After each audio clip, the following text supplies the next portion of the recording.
स्वाध्याय टीवी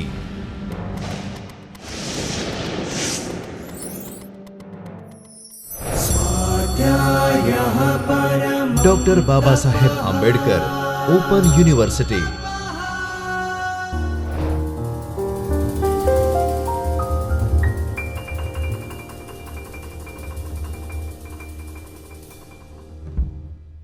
નમસ્કાર વિદ્યાર્થી મિત્રો, આજે આપણે ડિક્શનરી શબ્દકોશ વિશે ચર્ચા કરીશું. અગાઉ આપણે ડોક્યુમેન્ટરી અને નન ડોક્યુમેન્ટરી સોર્સિસ વિશે ચર્ચા કરી. હવે આપણે ડોક્યુમેન્ટરી પ્રલેખીય સ્ત્રોતના શબ્દકોશ વિશે ચર્ચા કરીશું. શબ્દકોશ. ડિક્શનરી શબ્દકોશ એ દરેક ઘરમાં, સંસ્થામાં, કાર્યાલયમાં, ગ્રંથાલયમાં વિદ્યાર્થી અને વિશેષ વાચકો સુધી ઉપયોગમાં લેવાતો સંદર્ભ ગ્રંથ છે. તેની પરિભાષા જોઈએ તો મૂળ અંગ્રેજી શબ્દ ડિક્શનરીનો પર્યાય શબ્દકોશ છે. તે લેટિન ભાષાના પદ ડિક્શનેરિયમ પરથી આવ્યો છે. સામાન્ય રીતે ડિક્શન પદનું વિસ્તૃત સ્વરૂપ, જેનો અર્થ થાય વ્યક્ત કરવાની રીત, એ મોડેલ ઓફ એક્સપ્રેશન. શબ્દકોશનો સામાન્ય અર્થ જોઈએ તો ભાષાના શબ્દોનો ભંડાર કે ખજાનો. સાત ગુજરાતી જોડણી કોશ અનુસાર કોશનો અર્થ થાય ભંડાર કે ખજાનો. જોડણી કોશ અનુસાર ભાષાના શબ્દોના સંગ્રહનો ગ્રંથ. ડિક્શનરી એટલે શબ્દભંડોળ, જેમાં શબ્દનો અર્થ, ઉપયોગિતા આપેલ હોય છે. શબ્દકોશ એ શબ્દોનો એવો સમૂહ છે જે અર્થ, અભિપ્રાય, વ્યાખ્યા અને ઉપયોગની જાણકારી આપે છે. શબ્દકોશમાં તમામ વિષયની ભાષાના, વ્યક્તિ, સ્થળ, કુદરત વગેરેના શબ્દનો સમાવેશ થયેલ હોય છે. આમ તે અત્યંત વિસ્તૃત વિસ્તાર ધરાવે છે. સતત સમૃદ્ધ બનવું તે કોઈ ભાષાની લાક્ષણિકતા છે. આ લાક્ષણિકતાને આકાર આપવાનું કાર્ય શબ્દકોશ કરે છે. આજના યુગમાં શબ્દકોશના સ્વરૂપ અને વિભાવનાને અનુસરતા જુદા જુદા વિષયોના પારિભાષિક કોશો પણ પ્રકાશિત થાય છે. પારિભાષિક કોશને પરિણામે શબ્દકોશ ઉપરનું ભારણ ઘટ્યું છે.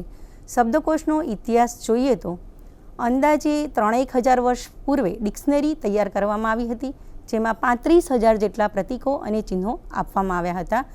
શબ્દકોશનો ઉપયોગ 17મી સદીથી જોવા મળે છે. ઈસવીસન 1604માં a table of alphabetical dictionary Robert Cawdrey દ્વારા પ્રકાશિત કરવામાં આવી હતી. ઈસવીસન 1711માં યુનિવર્સલ એટોમોલોજીકલ ડિક્શનરીઝ નેધરેન બેલી દ્વારા પ્રકાશિત કરવામાં આવી હતી. ઈસવીસન 1755માં એ ડિક્શનરી ઓફ ઇંગ્લિશ લેંગ્વેજ પ્રકાશિત થઈ હતી. ઈસવીસન 1806માં એ કમ્પેન્ડિયન્સ ડિક્શનરી ઓફ ઇંગ્લિશ લેંગ્વેજ પ્રકાશિત થઈ હતી. ગુજરાતમાં ડિક્શનરીનો ઇતિહાસ જોઈએ તો ગુજરાતી ભાષાનો પ્રથમ નર્મદ કોશ 1833માં નર્મદ દ્વારા તૈયાર કરવામાં આવ્યો હતો. દેશી રજવાડાઓના સમયમાં ભગવદ્ ગોમંડળની રચના કરવામાં આવેલી હતી. સયાજી શાસનમાં શબ્દકલ્પતરુ નામનો શબ્દકોશ તૈયાર કરવામાં આવ્યો હતો. ગુજરાતી વર્નાક્યુલર સોસાયટી દ્વારા ગુજરાતી કોશ તૈયાર કરવામાં આવ્યો હતો. આમ ગુજરાત વિદ્યાપીઠ દ્વારા સાર્થ જોડણી કોશ તૈયાર કરવામાં આવ્યો હતો. વગેરે શબ્દકોશોનો એ ખૂબ જ ઉલ્લેખનીય શબ્દકોશો છે. શબ્દકોશની ઉપયોગિતા વિશે વિચાર કરીએ તો સંદર્ભ ગ્રંથ વિશ્વમાં શબ્દકોશ સૌપ્રથમ સ્થાન ધરાવે છે. તે શબ્દની જોડણી, ઉચ્ચાર, અર્થ વગેરે જાણવા માટે ઉપયોગી છે. તે ત્વરિત સંદર્ભ સ્ત્રોત તરીકે ઉપયોગી છે. શબ્દભંડોળની વૃદ્ધિ માટે તેનો ઉપયોગ થાય છે. શબ્દો, શબ્દ સમૂહ અને અર્થો શોધવા માટે તેનો ઉપયોગ થાય છે. જોડણી, શબ્દના અવયવ, સંધિ વગેરે ચકાસવા માટે પણ તે ખાસ ઉપયોગી છે. શબ્દના ઉચ્ચારો તપાસવા, શબ્દની વ્યુત્પત્તિ તથા તેનો ઇતિહાસ જાણવા તેનો ઉપયોગ થાય છે. બોલચાલના શબ્દોની અદ્યતન, પ્રાચીન, ભાગ્યે જ વપરાતી અને બોલીમાં ઉપયોગમાં લેવાતી પરિભાષા જાણવા પણ તેનો ઉપયોગ થાય છે. શબ્દોના સમાનાર્થી, વિરુદ્ધાર્થી અને અનેકાર્થી શબ્દો જાણવા તેનો ઉપયોગ થાય છે.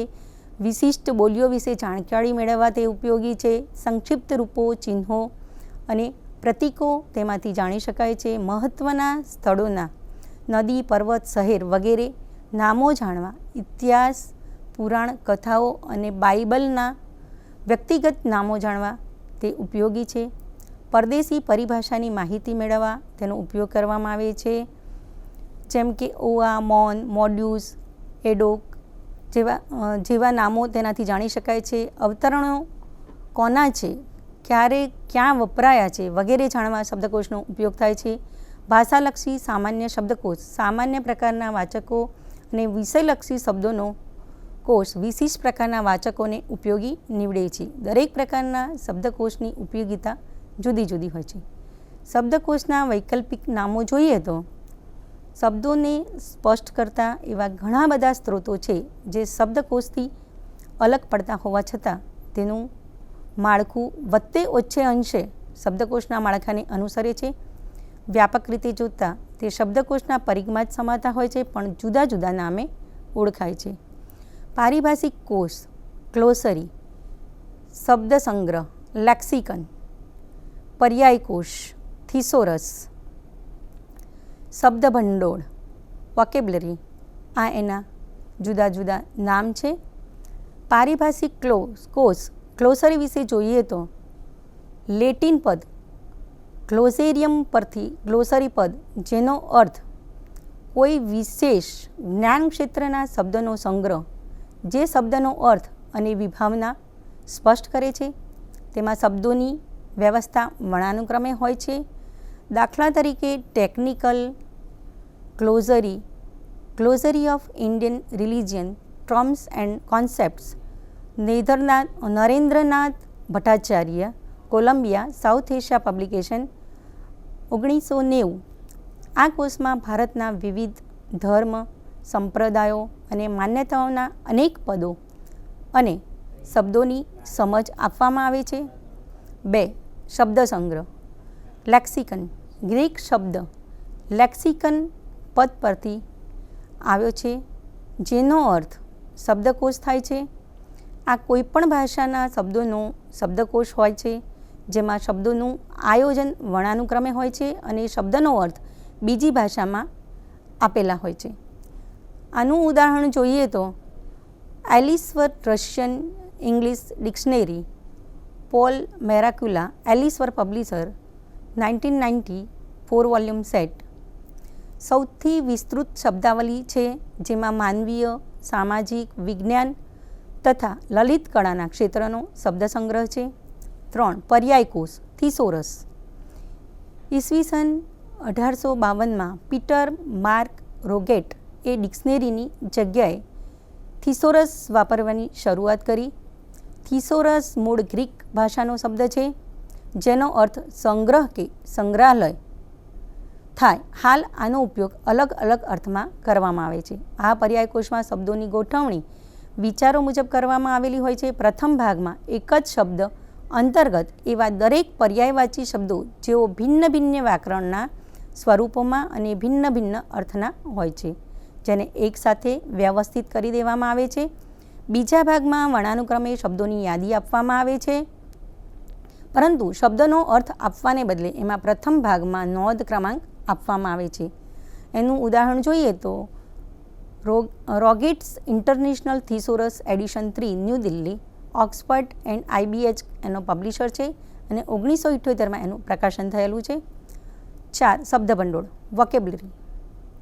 મધ્યકાલીન લેટિન ભાષાનો શબ્દ વોકેબ્યુલેરિયમ ઉપરથી વોકેબ્લરી શબ્દની ઉત્પત્તિ થઈ. આનો અર્થ થાય કોઈ ભાષા, કૃતિ, લેખક કે વિષયની કોઈ શાખાના શબ્દોની યાદી. જે શબ્દોની સંક્ષિપ્ત વ્યાખ્યા અને અર્થ સ્પષ્ટ કરે છે તે કોઈ લેખક કે કૃતિ પૂરતી મર્યાદિત હોઈ શકે છે. આનું ક્ષેત્ર જોતાં કોઈ ભાષાના શબ્દોનો ભંડોળ, દાખલા તરીકે હિન્દી શબ્દનો શબ્દ ભંડોળ, તો એનું ઉદાહરણ જોઈએ તો વોકેબ્લરી ઓફ બેઝિક હિન્દી. કોઈ વ્યક્તિ દ્વારા ઉપયોગમાં લેવાય શબ્દનો ભંડોળ, એનું ઉદાહરણ જોઈએ તો વોકેબ્લરી ઓફ શેક્સપિયર. કોઈ વિષય અથવા વ્યવસાય માટેનો શબ્દભંડોળ જોઈએ તો વોકેબ્યુલરી ઓફ કોમર્સ. કોઈ વિશિષ્ટ ઉદ્દેશ માટેનો વિકસાવેલ શબ્દકોશ શબ્દભંડોળ, તો એનું ઉદાહરણ જોઈએ તો international vocabulary of technical theatre terms. આ તેના ઉદાહરણો છે. સાંકેતિક શબ્દો, ભાવ, પ્રતીકો, શૈલી અથવા રંગોની યાદીનો શબ્દભંડોળ વિશે જોઈએ તો વોકેબ્યુલરી ઇંગ્લિશ, સોમાલી ઇંગ્લિશ, મગાદિઝમ એ એનું ઉદાહરણ છે. શબ્દકોશની સાથે અન્ય શબ્દકોશોનું સંયોજન થયેલું હોય છે. તો તેના વિશે ચર્ચા કરીએ તો કેટલાક પ્રકાશનો જુદા જુદા શબ્દકોશનું પ્રકાશન કરી રહ્યા છે. તે પાછળનો તેમનો આશય કે તેમની આવૃત્તિનું વધારેમાં વધારે વેચાણ થાય તે છે. આ પ્રકાશનમાં તેઓ એક વિશ્વકોશ, પર્યાયકોશ, હેન્ડબુક વગેરેની ખાસિયતોને સામેલ કરીને અનેક પ્રકારના શબ્દોની જાણકારી સાથે શબ્દકોશનું પ્રકાશન કરતા હોય છે. શબ્દકોશ સાથે થિસોરસ. ડિક્શનરી કમ થિસોરસ વિશે જોઈએ તો કોલિન્સ નામના પ્રકાશક દ્વારા 2 સંદર્ભ ગ્રંથોને એક જ ગ્રંથમાં ભેગા કરી પ્રકાશિત કરવામાં આવ્યા છે. The Collins dictionary and thesaurus 1 volume edited by William T Macleod. Collins એનું પબ્લિકેશન છે અને 1986માં એ પ્રકાશિત થયેલા છે. વિશ્વકોશીય શબ્દકોશ એન્સાઇક્લોપેડિક ડિક્શનરી. આ વિશે જોઈએ તો ઉપભોક્તા તેમને જરૂરી તમામ માહિતી એક જ શબ્દકોશમાંથી શોધી શકે તે હેતુથી અનેક વિશેષતાઓ જેવી કે ચિત્રો, આલેખો, દ્રષ્ટાંતો સાથે શબ્દકોશનું પ્રકાશન કરવામાં આવે તેને એન્સાઇક્લોપેડિક ડિક્શનરી કહેવામાં આવે છે. દાખલા તરીકે ધ ઓક્સફર્ડ રેફરન્સ ડિક્શનરી. આ શબ્દકોશ ચિત્રથી ભરપૂર છે, અદ્યતન અને પ્રમાણભૂત છે, તેમજ શબ્દકોશ અને સંક્ષિપ્ત વિશ્વકોશ બંનેની સુવિધા આપનારો કોષ છે. કેટલાક વિષયલક્ષી વિશ્વકોશીય શબ્દકોશ પણ હોય છે. શબ્દકોશ અને વિશ્વકોશ વચ્ચેની ભેદરેખા દોરવી મુશ્કેલ છે. બંનેમાં મુખ્ય તફાવત એ છે કે શબ્દકોશોમાં શબ્દોનું વિવરણ કરવામાં આવેલ હોય છે, જ્યારે વિશ્વકોશમાં કોઈ મુદ્દાઓ અને વિષયો પર વિસ્તૃત માહિતી સુવ્યવસ્થિત રીતે આપવામાં આવેલ હોય છે. ડિક્શનરી કમ હેન્ડબુક. શબ્દકોશ સાથે વિષયોની સારણી આપવામાં આવે છે. પહેલા ભાગમાં ટૂંકી વ્યાખ્યાઓનો શબ્દકોશ છે. આની સાથે જોડાયેલ હેન્ડબુક એનો બીજો ભાગ છે. Dictionary and handbook of nuclear medicine and clinical imaging એ એનું એક ઉદાહરણ છે. શબ્દકોશના જુદા જુદા પ્રકારો છે. શબ્દકોશના પ્રકારો જોઈએ તો ઉપયોગિતા તેમજ વિશેષતાની દ્રષ્ટિએ શબ્દકોશના 4 પ્રકાર પાડી શકાય છે. 1. સામાન્ય ભાષાના શબ્દકોશ. 2. વિષયલક્ષી શબ્દકોશ. 3. વિશિષ્ટ શબ્દકોશ. 4. અનુવાદ માટેના શબ્દકોશ. આ વિષયમાં આપણે વિગતે ચર્ચા કરતા જોઈએ તો સામાન્ય ભાષાના શબ્દકોશ વિશે વિચારીએ તો ભાષાના સામાન્ય શબ્દનું વર્ણન કરતા શબ્દકોશને સામાન્ય શબ્દકોશ કહેવામાં આવે છે. આવા શબ્દકોશો ખૂબ જ જાણીતા અને બધે જ સરળતાથી ઉપયોગમાં લેવાતા હોય છે. આના ઉદ્દેશો મુજબ તેમને 3 જૂથમાં વર્ગીકરણ કરી શકાય છે, જેમાં હેતુ, આકાર, ખંડો અને ઉપયોગ કરનારની વયને ધ્યાનમાં લેવાય છે. ઉદ્દેશો પ્રમાણે જોઈએ તો સૂચનાત્મક અને વર્ણનાત્મક શબ્દકોશ. આકાર પ્રમાણે જોઈએ તો બૃહદ શબ્દકોશ, અર્ધ સંક્ષિપ્ત અથવા ડેસ્ક શબ્દકોશ. 3. સંક્ષિપ્ત શબ્દકોશ અથવા પોકેટ શબ્દકોશ. ઉપયોગ કરનારની વય પ્રમાણે જોઈએ તો બાળકો, કિશોરો અને ઉંમરલાયક માટેનો શબ્દકોશ. સૂચનાત્મક અને વર્ણનાત્મક શબ્દકોશ વિશે જોઈએ તો આવા શબ્દકોશોનું સંકલન અને પ્રકાશન મુખ્ય ઉદ્દેશોની પૂર્તિ માટે કરવામાં આવે છે. સૂચનાત્મક શબ્દકોશ શબ્દોની જોડણી, ઉચ્ચાર, અર્થ અને ઉપયોગ માટે ચોક્કસ માનકો નક્કી કરવાના ઉદ્દેશ માટે સંકલિત અને પ્રકાશિત શબ્દકોશને સૂચનાત્મક શબ્દકોશ કહેવામાં આવે છે. આવા શબ્દકોશમાં ફક્ત માનક અને સ્વીકૃત અથવા માનક કરેલ શબ્દકોશનો સમાવેશ કરેલ હોય છે. આમાં તળપદી ભાષા અને બીજેથી લીધેલ શબ્દનો સમાવેશ કરવામાં આવતો નથી. દાખલા તરીકે ડિક્શનરી ઓફ ઇંગ્લિશ લેંગ્વેજ.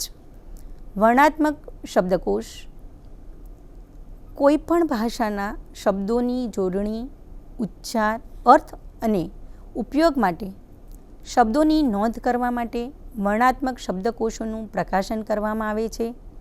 આ શબ્દકોશમાં સંકલન સમય સુધી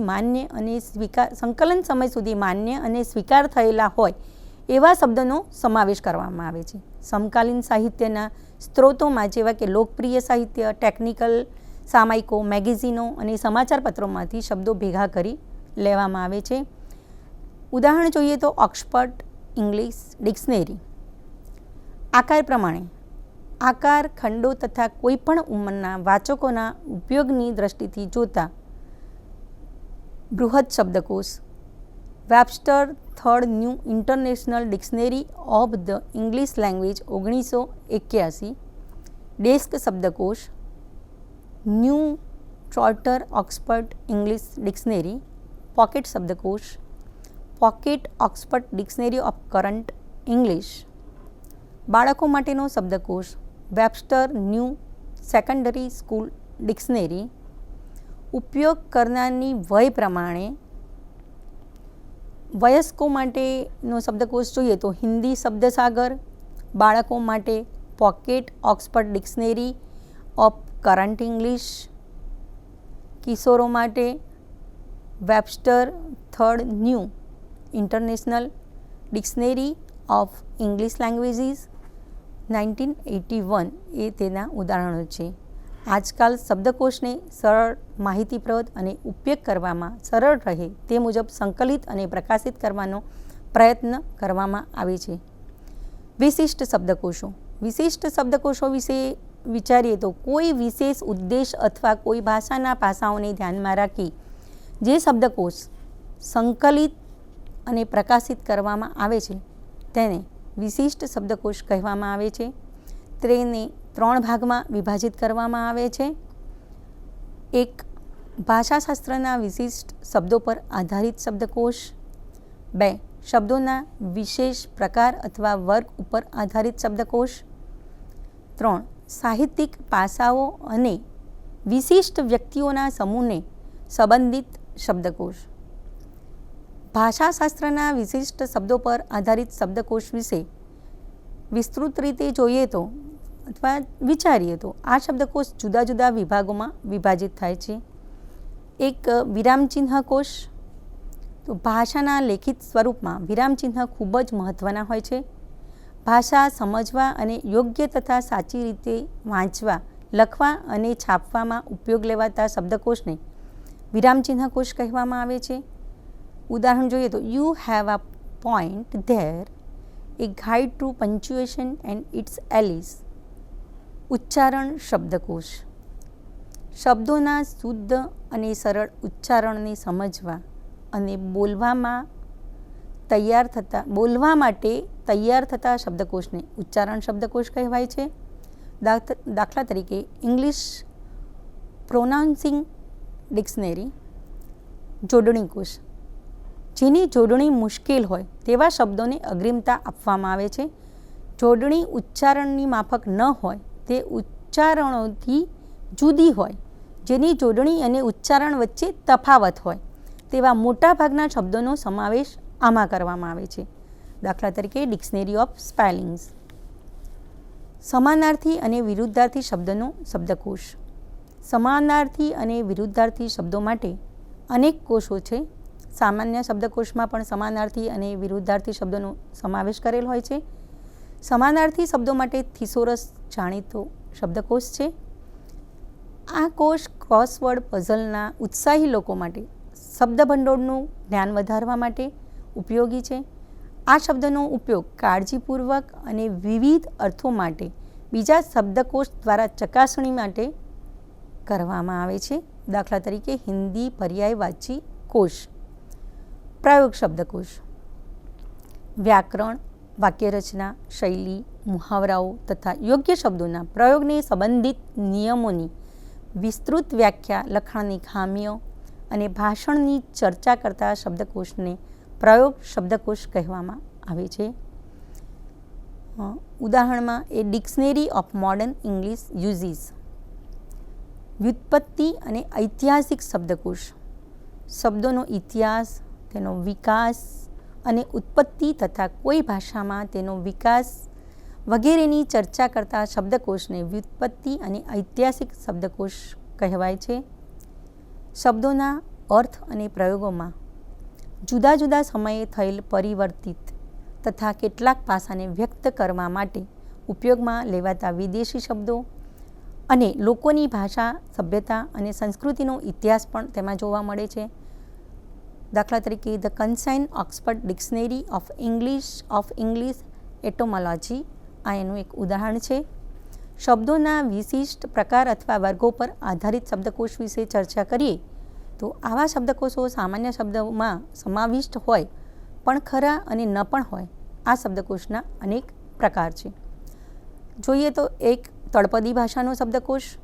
રોજબરોજના વાર્તાલાપમાં ઉપયોગમાં લેવાતા ઔપચારિક રીતે અયોગ્ય ઉચ્ચ પ્રકારના લખાણમાં ન લેવાતા શબ્દોને તળપદી શબ્દો કહેવાય છે. તળપદી ભાષાના શબ્દોને શબ્દકોશમાં સમાવેશ ન કરવાની પુરાણી રીત હવે ઝડપથી બદલાઈ રહી છે, જેમાં માત્ર તળપદી ભાષાના શબ્દોનો સમાવેશ હોય. શબ્દોની પરિભાષા, ઉદાહરણો અને અવતરણો અને ઉત્પત્તિ સંબંધિત વિસ્તૃત માહિતી આપવામાં આવી હોય તેવા શબ્દકોશને તળપદી ભાષાનો શબ્દકોશ કહેવામાં આવે છે. દાખલા તરીકે ઓક્સફર્ડ ડિક્શનરી ઓફ મોડર્ન સ્લેંગ્સ. અપ્રચલિત શબ્દનો શબ્દકોશ.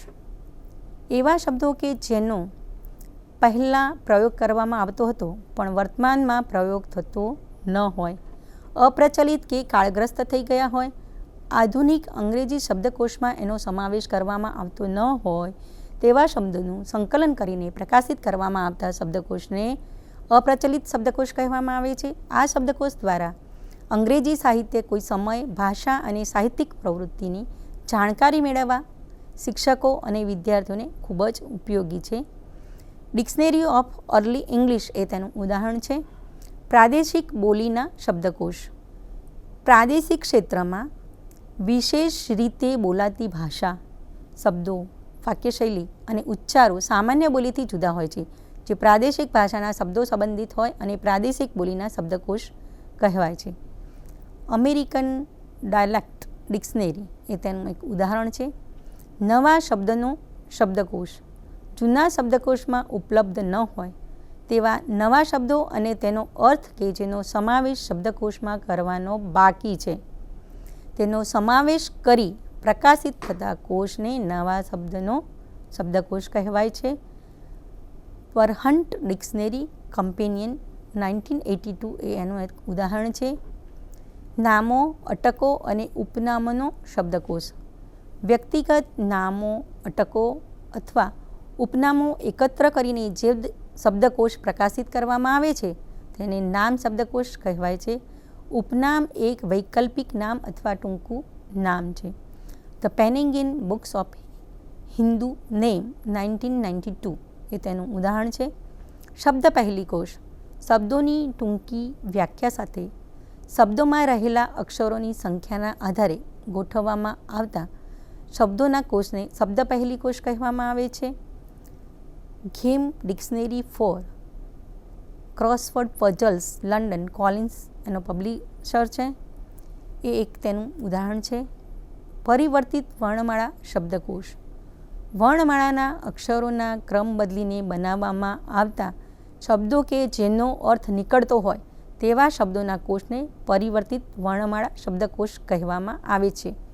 LAME લેમ એ તેનું ઉદાહરણ છે. દાખલા લોંગમેન એનેગ્રામ ડિક્શનરી. ટૂંકાક્ષરી શબ્દકોશ. મોટા અથવા લાંબા શબ્દોનું સંક્ષિપ્ત સ્વરૂપ જે નામના શરૂઆતના અક્ષરોને મેળવીને બનાવવામાં આવતા શબ્દોના કોષને ટૂંકાક્ષરી શબ્દકોશ કહેવાય છે. શબ્દ જોઈએ તો WHO વર્લ્ડ હેલ્થ ઓર્ગેનાઇઝેશન.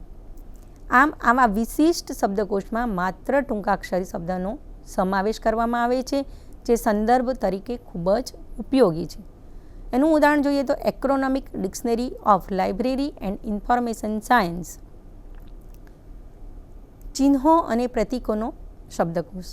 જે શબ્દકોશમાં શબ્દોનો નહીં પણ પ્રતીકો અને ચિહ્નોનો સમાવેશ કરવામાં આવેલ હોય તે કોષને ચિહ્નો અને પ્રતીકોનો શબ્દકોશ કહેવામાં આવે છે. ચિહ્નો અને પ્રતીકોનો પણ કોઈ અર્થ હોય છે. તેનો પ્રયોગ અભિવ્યક્ત કરવામાં ભાષાનું કાર્ય કરે છે. દાખલા તરીકે ધ બુક ઓફ સાયન્સ. સાહિત્યિક પાસાઓ અને વિશિષ્ટ વ્યક્તિઓના સમૂહને સંબંધિત શબ્દકોશ. આવા શબ્દકોશ વિશિષ્ટ પ્રકારની વ્યક્તિઓની જરૂરિયાતો પૂરી પાડે છે. આ શબ્દકોશના વિવિધ પ્રકાર છે. અવતરણ કોશ. કોઈ વિદ્વાન કે મેધાવી વ્યક્તિત્વ ધરાવતી વ્યક્તિ દ્વારા લખેલ અથવા વ્યાખ્યાન સમયે કરેલ અથવા કોઈ વિશેષ પ્રકારના સંબંધિત વચન આપેલ હોય તેના શબ્દોના સમૂહને અવતરણ કોશ કહેવાય છે. કોઈ અવતરણની ચકાસણી કરવા તથા કોઈ વિશેષ પ્રસંગ માટે કોઈ વિશેષ વિષય પર કોઈ વિશેષ લેખકના અવતરણો નોંધે છે. દાખલા તરીકે ઓક્સફર્ડ ડિક્શનરી ઓફ કોટેશન્સ. કહેવત કોશ. કહેવતોનું વ્યવસ્થાપન. એમાં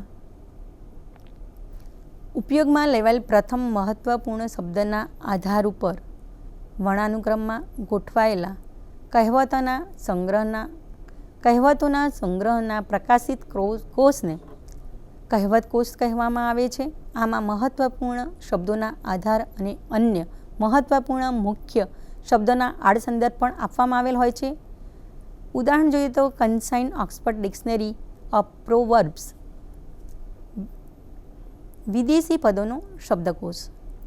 વિદેશી કહેવતો અને શબ્દોને સંકલિત કરી બનાવાતા શબ્દકોશને વિદેશી પદોનો શબ્દકોશ કહેવાય છે. આમાં વિદેશી મૂળ શબ્દો તથા કહેવતો સાથે સંબંધિત દેશોનો ઉલ્લેખ પણ કરવામાં આવેલ હોય છે. ઉદાહરણ જોઈએ તો a dictionary of foreign words and phrases in current English. રૂઢિપ્રયોગોનો શબ્દકોશ. રૂઢિપ્રયોગોના અર્થ, પ્રયોગ અને વ્યાખ્યા સાથે પ્રકાશિત થતા શબ્દોના કોષને રૂઢિપ્રયોગોનો શબ્દકોશ કહેવામાં આવે છે. તેની ગોઠવણી વર્ણાનુક્રમમાં કરવામાં આવે છે.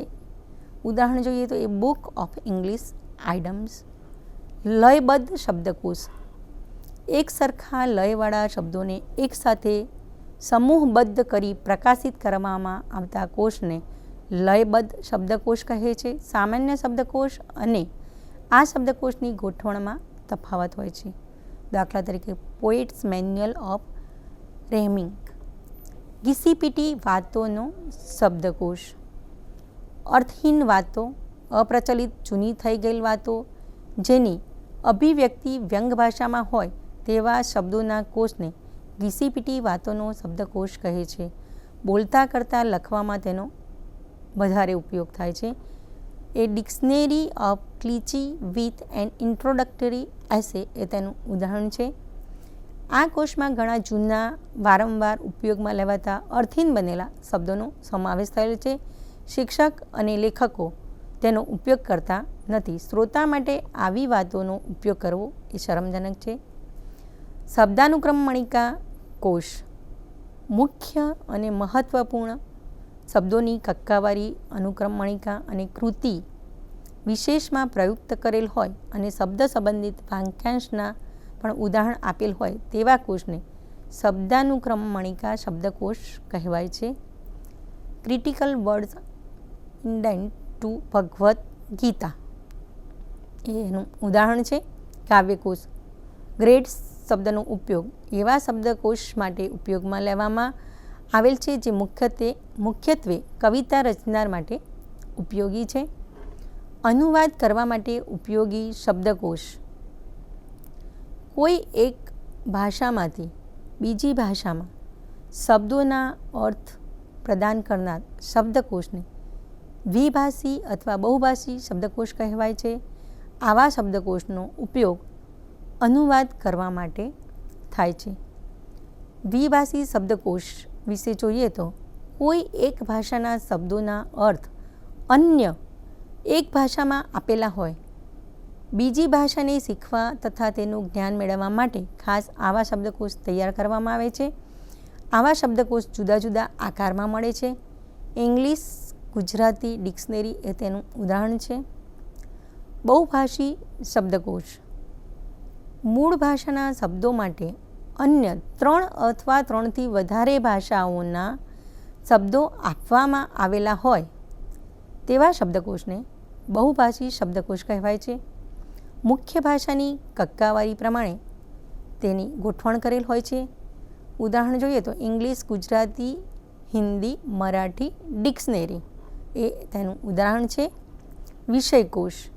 કોઈ વિષય, વિશેષ કે પદોથી સંબંધિત શબ્દકોશને વિષય શબ્દકોશ કહેવામાં આવે છે. વિષયકોશમાં કોઈ વિષય, વિશેષથી સંબંધિત વિશિષ્ટ તથા ટેકનિકલ શબ્દોનો સમાવેશ કરવામાં આવતો હોય છે. ટેકનિકલ શબ્દો સંબંધિત વિષયના તજજ્ઞો દ્વારા નિર્માણ કરવામાં આવે છે અથવા બીજી ભાષાઓમાંથી લઈ શબ્દકોશમાં સમાવેશ કરવામાં આવે છે. આવા કોશમાં શબ્દોનું વિસ્તૃત વર્ણન, પદો અને શબ્દોની વ્યાખ્યા અને ટિપ્પણ આપવામાં આવેલ હોય છે. તે જુદા જુદા પ્રકારના હોય છે. સંક્ષિપ્ત વિશ્વકોશ. The concise McGraw Hill dictionary of modern economics. એકભાષીય શબ્દકોશ. એનું ઉદાહરણ જોઈએ તો પુસ્તકાલય વિજ્ઞાન પારિભાષિક કોશ. દ્વિભાષીય અને બહુભાષીય વિશ્વકોશ. એનું ઉદાહરણ જોઈએ તો German, English technical and engineering dictionary એ તેનું ઉદાહરણ છે. સામાન્ય રીતે શબ્દકોશ એટલે શબ્દનો અર્થ એવું જ વિચારીએ છીએ, પરંતુ શબ્દકોશના વિસ્તૃત સ્વરૂપો અને પ્રકારો વિશે જોતાં તેની વિસ્તૃતતાનો ખ્યાલ આવે છે અને રોજબરોજના જીવનમાં તેની ઉપયોગિતા અને મહત્ત્વ વિશે સમજી શકાય છે. હવે ફરી મળીશું આ જ માધ્યમ દ્વારા. નમસ્કાર. स्वाध्यायः परमं तपः.